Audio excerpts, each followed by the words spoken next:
Hello, this is the Provoked Prawn, and this is a beginner's guide to Cuisine Royale. Now, I've done a number of tips and tricks videos on Cuisine Royale, and I'd recommend checking them out if you're interested on particular elements of the game. I want to know, for example, things like what are the best guns to use, what's the best abilities, what's the best perks, and things like that. And I've also done a number of just separate videos that are worth having a look at, but this is going to be an in-depth overview of the game, talking about all the various elements, and assuming that you're beginning the game and don't know anything about how to play it or what it involves, but also highlighting a number of things along the way that you might not know if you've already been playing for a little while. I've been playing for hundreds of hours now, which is actually ridiculous, but I really enjoy this game, so I'm going to talk through how to play and what's interesting about it. So, to get started, this is a Battle Royale game. Now, if you don't know, the premise of a Battle Royale game is really simple. Basically, you spawn on a map and you have to make your way to the centre of the safe zone. So there is a safe zone which is represented in the game on the map and the mini-map by a white circle. That white circle shrinks over time, forcing all the players within the game to move closer and closer to the centre of the circle. The outside of that circle is a kind of a no-man's zone where you are constantly running towards the centre of the circle, and the outer edge is represented by a blue zone. Now, that blue zone in Cuisine Royale is a dangerous area to be in. If you find yourself encircled by that blue zone, you will find that you are losing health steadily until you lose your life. Now, there are ways around this. For example, you can eat food while running towards the safe zone in order to keep yourself alive. You can also wear the Nimbus, which is a gadget that allows you to take less damage while you're in that area. But the basic premise is you need to gather gear, food, equipment and weapons and make your way towards the centre, and constantly be making your way towards the centre of the map or the centre of the circle. Now, where the circle falls every time is different, so you need to pay attention to the map and the mini-map and keep an eye on where things are going. As I said, you can see the white circle and where that is, and that will constantly shrink, and you'll see a timer for when the next safe zone is going to happen, when it's going to start shrinking. Basically, when the blue circle comes in and circles round on the white circle, that's when it shrinks, and then you have to keep moving to the next area. Now, a quick tip here that you might not realise immediately is if you look at the compass at the top of the game, you'll note a yellow dot on the compass that points in a certain direction. That direction is the middle of the safe zone, so the area that you need to be at and where the next circle is going to shrink to. So if you pay attention to that, you'll not only find the safe zone itself, but also the next safe zone within it.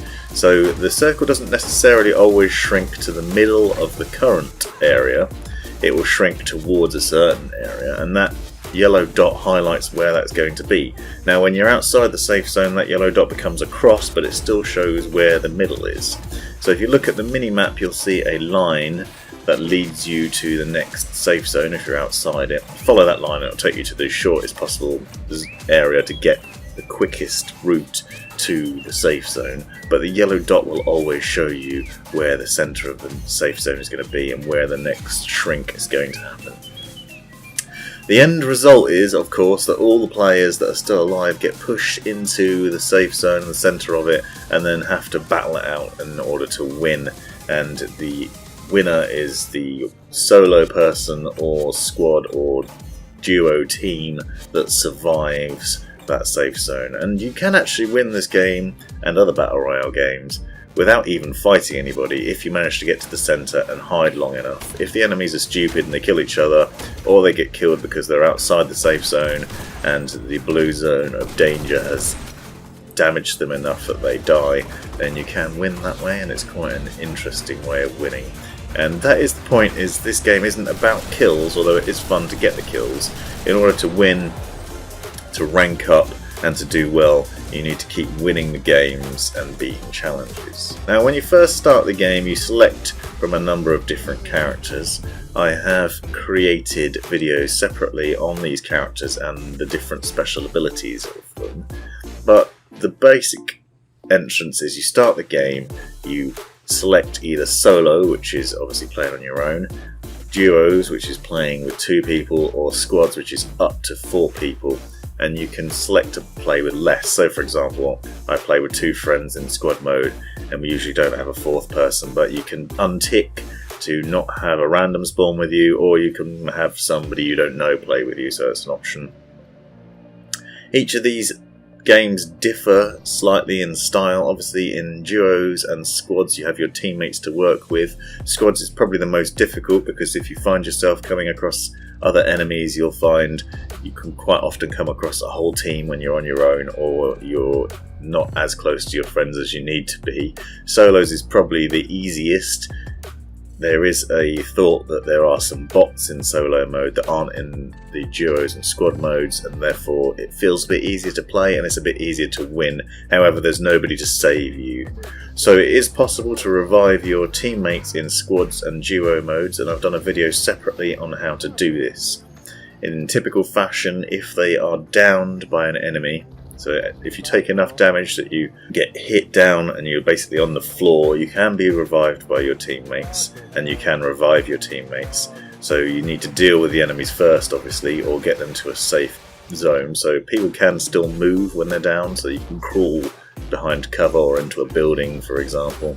And then you can run over to them and press and hold the use key, which on PC is F. So you press and hold F, and then that revives them. They don't have much health at that point, so they will need to heal, but that is one way to do it. Now if they get shot and killed, if you look at their inventory, which you can do by pressing tab nearby, which brings up your inventory and the nearby things, or if you look at the ground where they've fallen, you'll see their heart on the floor. Now if you pick up that heart, you can then take it to a fire pit, which is basically a little site with a fire that's burning, and it's a magical fire pit, so you can put their heart into the fire and then they'll get revived and they'll come back, but they come back with no weapons, no food or anything of use, so you need to help them out by giving them one of your weapons. You can open your inventory and then drop that on the floor to give them the advantage. I recommend giving them some food as well to help them along. Keeping your teammates alive is obviously an important part of winning the game, because they can help you fight the enemy. You can find the fire pits by basically looking for the smoke in the sky, but there's no obvious way on the map, so you do need to basically be aware of your surroundings. They do, however, stay in the same place, so when you learn what they look like and how to identify them, then you can easily see where they are and revisit the same over and over again once you've played a few times. Now, the next thing I mentioned is looting. Now, you obviously need to gather as much gear as you can. That includes weapons, food for healing, and various bits of equipment, which I'll cover in a minute. Now, when you are running around going into buildings, you'll find in all the different rooms and scattered throughout the map in things like trenches, you'll find different weapons and bits of equipment. These are done in levels, so for example the armour comes in different levels. You'll note when you're hovering over it, it will say something like body armour T1 or body armour T2, body armour T3. Those are our tiers. That T1 is tier 1, so it's the lowest amount of armour you can get. Then there's T2, tier 2, and so on.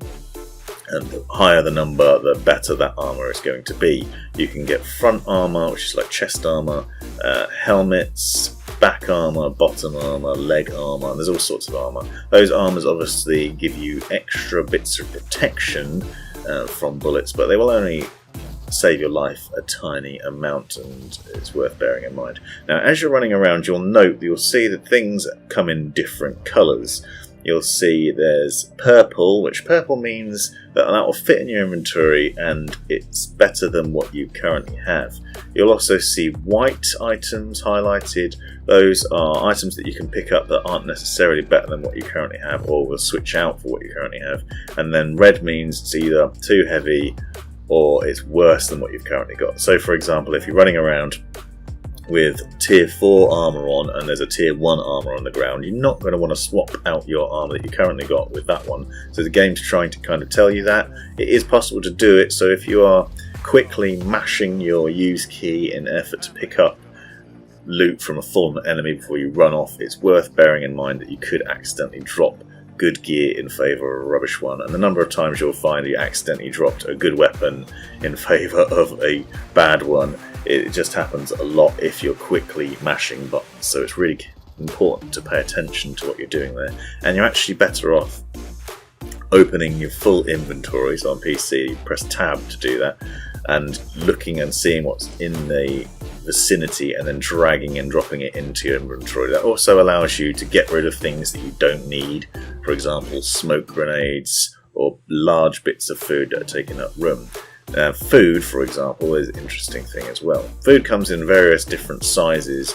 You'll find like the royal dinner, for example, is a big bit of food that takes up a lot of space in your inventory. It weighs a lot, so it's harder to carry big bits of it, and it also means if you're carrying lots of it, you won't be able to carry other things like ammo and important things like that. Now, the food also works in different ways, because those larger bits of food, they also give you more health when you use them, but they take longer to eat. So you'll notice that when you press the eat button, which on PC is T, you can press and hold that and you'll eat more food, but sometimes it takes longer to eat, but it does replenish more health. You can go into your inventory and you can eat bits of food individually, so you can go for the quick fixes. The smaller bits you can carry lots more of, but they might only give you a small percentage of your health back.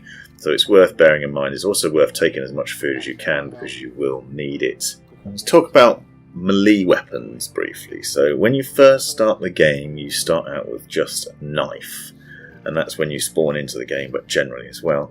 And the knife is obviously used for melee, but it's quite difficult to get kills with a melee weapon, because you need to stab someone multiple times before they die, so the knife is not very effective. What you will find is when you make your way through the map, you'll find other weapons scattered about that can be used for melee. You'll find, for example, the axe and the Uberpan. The Uberpan is quite difficult to find, but it is the best one. However, the axe is well worth swapping your knife for, as quite often it'll be a one-hit kill on enemies. So if you haven't got any other guns, or you're in close proximity to an enemy and you happen to have your axe on hand, you can use that to finish them off quite easily and effectively. People also are terrified of being meleeed, so they often will fail to kill you when you charge up on them. And there's a couple of other tips on that in a minute. The Uberpan of bullet deflection is superior to the axe, because it actually does as it says on the tin. It will deflect some bullets that are being shot at you as you charge around and use it on people, and therefore it's definitely worth picking up. It's also worth noting that when you're scouring the map, and if you see a knife on the floor, then that's a clue that an enemy has been nearby, because you won't find knives spawning in the game. You will only find them where someone's picked up an axe or something similar and has got themselves a better weapon and dropped their knife in place of it, so that's worth bearing in mind. Another thing that you can do is you can also find things like the baseball bat, hammer, and some other weapons that will fall from enemy bodies. Now those are unlocked in the workshop. The workshop itself, I'm not going to spend too much time on detailing, because it will take forever in terms of a video. But I will give you a brief overview. Now what you need to do is to earn money. So that's cash money, not real life money, but money in games, so it's dollars. And you do this by completing challenges and by ranking up. Now you rank up by winning games, getting kills and doing well in the game, and when you do that you'll get given a certain amount of cash. That cash can then be spent in the workshop to unlock various things. The challenges you'll see on the main screen before the game starts on the left hand side, and you'll get various different challenges, and they change all the time, so it's not possible to tell you what they are necessarily, but look and see what your daily challenges are. Sometimes they're really easy, something like drive a car 250 meters, and you'll get some amount of money for that. So you complete them in the game, then you come back to the main menu and you can receive the reward. Now if you purchase the storybook, which is like a season pass to Cuisine Royale for a reasonable amount of money. You'll get more of these challenges, and then you can complete more of them, earn more money, and then you can work your way through the workshop more easily. Getting money to buy things in the workshop is pretty important because it's very useful. You can also complete achievements, which are slightly more difficult, but they do give you a good reward. Now, in the workshop, you'll find a various number of items that allow you to customize not only your appearance, but how the game works for you. And this includes things like sprays that can be used, and I'll detail those in a minute. Underwear that can be worn that not only makes you look different, but also gives you a notable advantage in certain ways. And face masks, again, this gives you another bonus. And the melee weapons that I was talking about, so the hammer, the machete, things like that. It's definitely worth aiming for the machete as an early unlock. Try and get that as soon as you can. You have to work your way down the workshop. But if you can get that, that means you don't need to look for the axe in the world, and you're immediately at an advantage because you have a melee weapon that's basically a one-hit kill, and you don't need to worry about desperately trying to find an axe or an uber pan when you've only got your knife, because the knife does take multiple hits. So you can see in the workshop there are a number of different bits of underwear. Now, these underwear you wear as either the man or the woman, depending on which you want to play, and they give you a bonus. So, for example, you can get different bonuses for things like eating food will give you souls, and I'll talk about souls in a minute, or staying in the game for a certain amount of time will give you souls, surviving, jumping, getting kills, all of those, and you'll see different awards for that. Now, souls have various uses. They can be used for your special abilities. As I said, there's a video separately for this, so please be sure to check out the link in the description and also the playlist that I've created. And basically, those souls allow you to use your special ability to get a temporary boost or upper hand on enemies, and that changes depending on what character you're using. The souls are also used for the various sprays. Now, the sprays come in different forms, and again, you can unlock these in the workshop by earning cash. Those sprays include various things, such as the ritual of run fast, which basically, when you spray it down, means everybody in the game can suddenly run really fast. A zombie apocalypse, which calls in loads of zombies that can then charge into the centre of the map and start killing anybody that gets in their way. Simple things like jump traps, which cause people to bounce up in the air, and other things. There are sprays that affect the entire map and apply to everybody, while there are also sprays that just are based on a local area and require enemies or your teammates to walk over them. For example, there's a health and stamina trap that you can put down that people can then stand on top of and get health and stamina boosts, and that's useful to support your teammates. And there are other ones. A particular favourite of mine, for example, is the grenade trap that allows you to put down a trap on the floor that basically activates a grenade when people walk near it, and that grenade drops and then kills them. That is really useful, for example, putting on the enemy's fallen body where their loot is. For any loot that you didn't take, you can leave that trap there, and then anybody else that sees the body and comes over to try and loot it will get a surprise grenade in the face, and that's a great way to get another kill and also to stop enemies from getting loot that you've left behind. And that's also a great way to do it if you're working in squads or duos, because if you put a grenade trap on a body, it will stop enemies from being able to get their friend's heart, unless they're clever enough to know what the grenade trap is and to watch out for it. So it's worth looking at the workshop and working out which traps and bits of equipment and outfits and things that you want, but also what you have to purchase in order to get it. So it works kind of like a tree. You have to purchase in a certain order, and some of them you have to purchase different ones in order to get to the one you want. So you have to sort of work through your way in levels. There's like several levels, and if you try and reach a certain thing like the zombie apocalypse trap, for example, you have to work your way not only through the top level, for example, but also through the middle, and you have to be able to buy them in the right order. And it takes ages, and it's a big grind, and it's not easy to do, but it does make a difference if you buy, for example, with real money, the storybook which then gives you that season pass access to be able to unlock more challenges, and you can get more money more easily and quickly work your way through the workshop. Or you can actually pay out for real gold that you can then use to buy things in the game. But if you want to play for free, because obviously this is a free-to-play game, you can grind your way to most of the bits of equipment. Some of it you do have to pay for and you can't get any other way, unfortunately. But that's the nature of the game, they want to earn some money from you. So once you've worked out what's best, you can then take advantage of that and make your character the best possible way you can.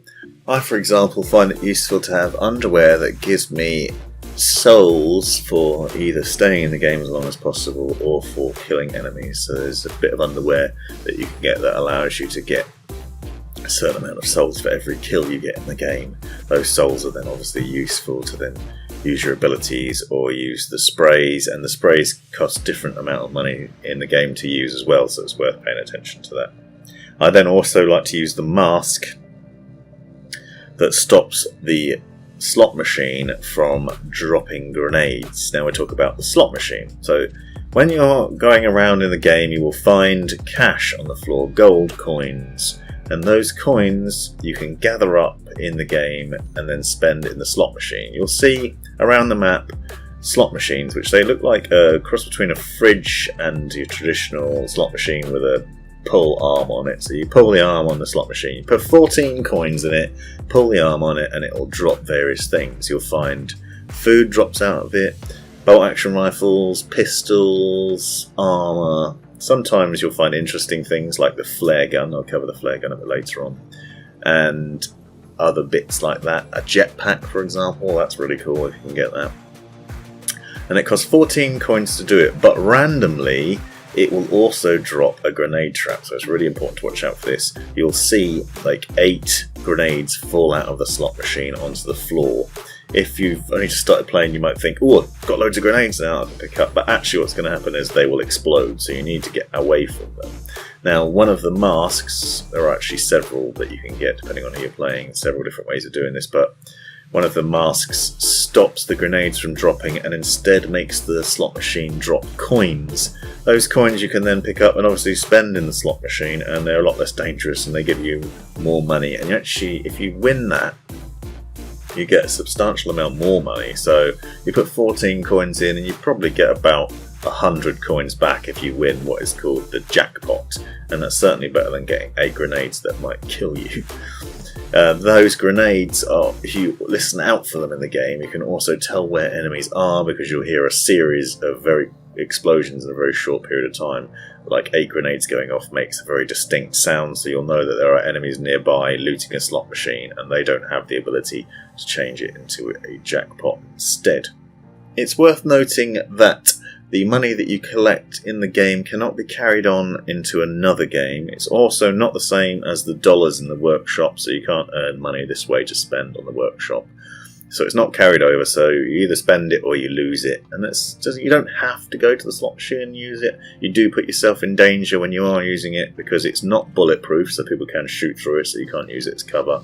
And it also makes quite a loud noise, so it's pretty obvious when people are using it, and therefore they might come up, sneak up on you and kill you when you're trying to get some loot. So you need to balance the risk of using it versus the reward. I tend to like using it because you can get some good stuff out of there, but it is a bit hit and miss. However, if you're not found any good gear and you've got some money, then it's well worth spending. Now, the slot machine is similar to the other things that you'll find in the map. There are a number of fridges. These are essentially loot boxes, similar to what you might have seen in other Battle Royale games. You'll find refrigerators scattered around the map. They come in various different colours, and those colours let you know which is the preferable one to get. White is your basic fridge that has some very low level body armour in it, a small bag and some food.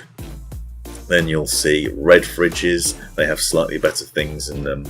A black and gold fridge that has loads of really good stuff in it, and then the camo fridge, which is green and obviously camouflage, and that usually has a very good weapon in it, a large camo bag, high level armour and things like that in it. What they put in there varies. It used to be an AK-47, now it's the Steyr AUG, which is a fantastic gun, by the way. So it's well worth looking out for. Those are rare. So the white fridges are very common, you'll see them all the time. The other ones get slightly more rare the way you're working your way up. So the camo fridge you'll very rarely see. They might, I think there's probably about 2 on the map per game. You're highly unlikely to see them, they're very rare. They don't spawn in the same location every time either. Fridges do tend to be roughly in the same location, not always, and when they are there they will differ in what style and sort they are. So you might find a camo fridge one time in a certain place and think you'll find it there again. You won't. You'll probably find a white fridge there next time. So don't assume, because you will have trouble finding them. There's no sort of pattern to it.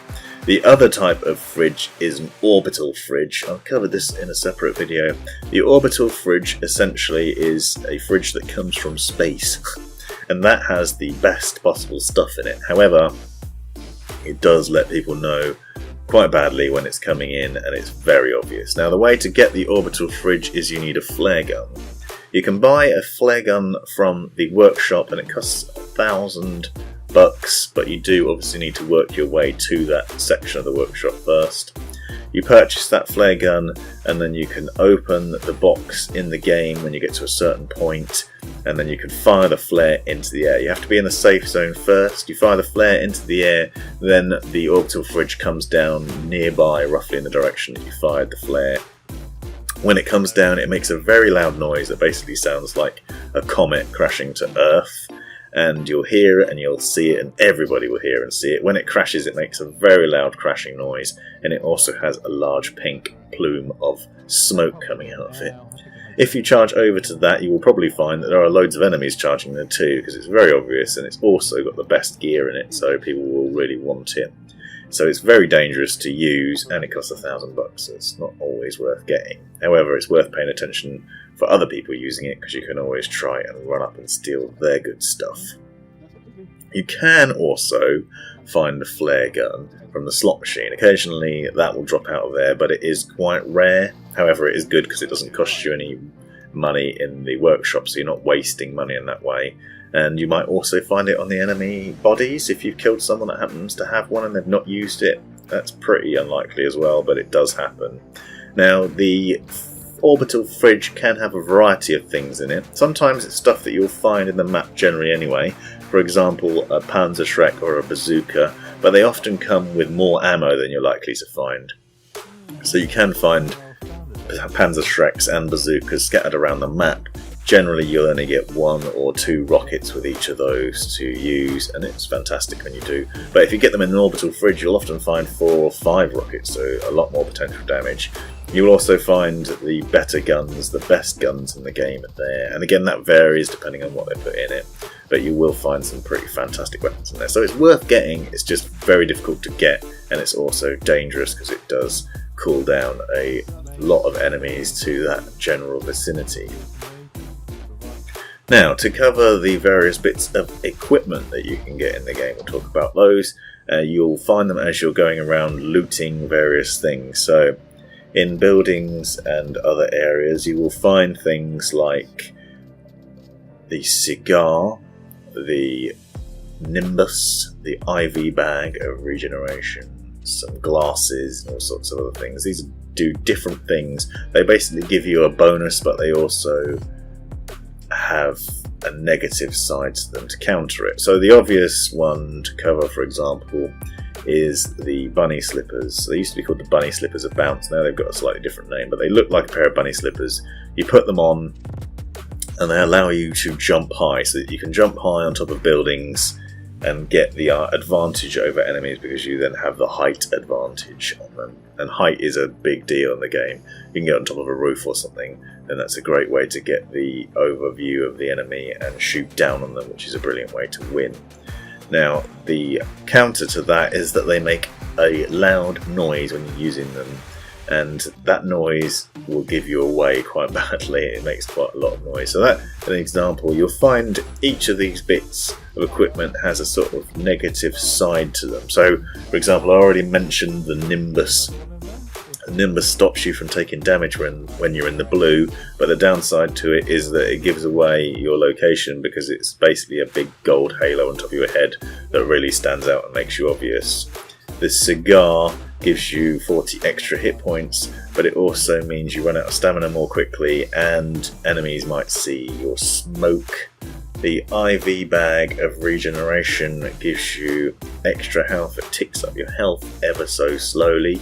The knee pads of speed allow you to run faster and quicker than anybody else, but they do mean that your stamina goes down quickly, etc. It's worth looking at each of these in the inventory. If you hover over them, they'll tell you what the advantages are and what the disadvantages are.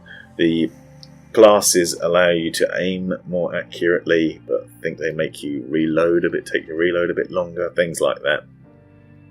So it's worth juggling these around and working out what your favourites are. I personally think that the IV bag and the cigar is the best combination, because that means that you not only have extra health over everyone else, but if you do take damage, it means that you will get healed slowly by the IV bag, your health will regenerate, and also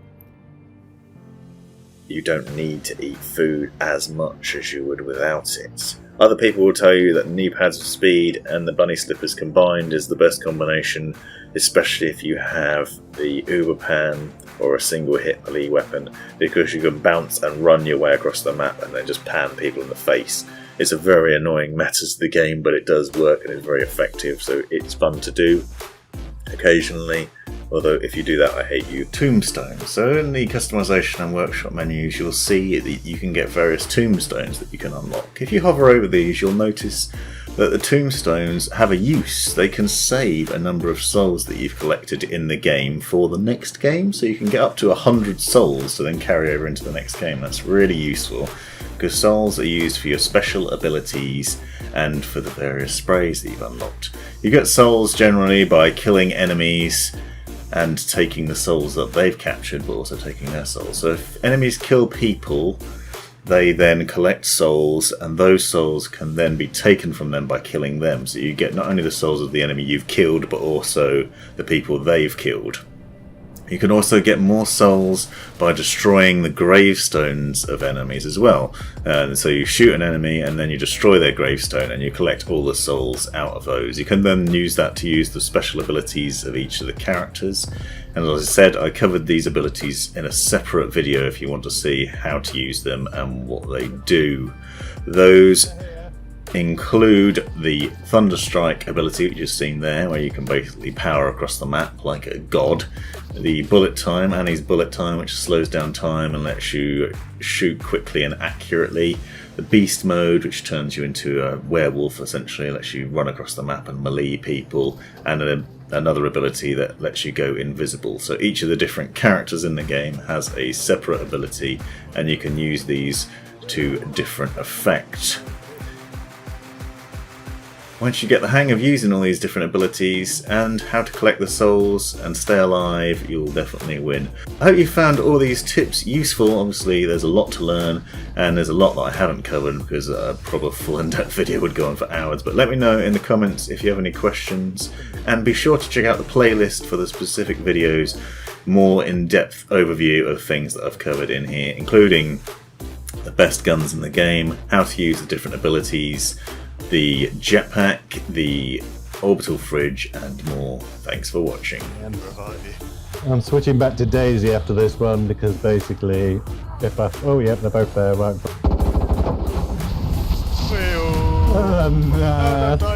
This has been the Provoked Prawn. Hope you found this video useful, interesting, or hilarious. Be sure to subscribe and check out these other videos, as well as taking a look in the description for links and information you might find useful. Let me know in the comments if you have any questions or anything you'd like to see extra about this, and have a great life.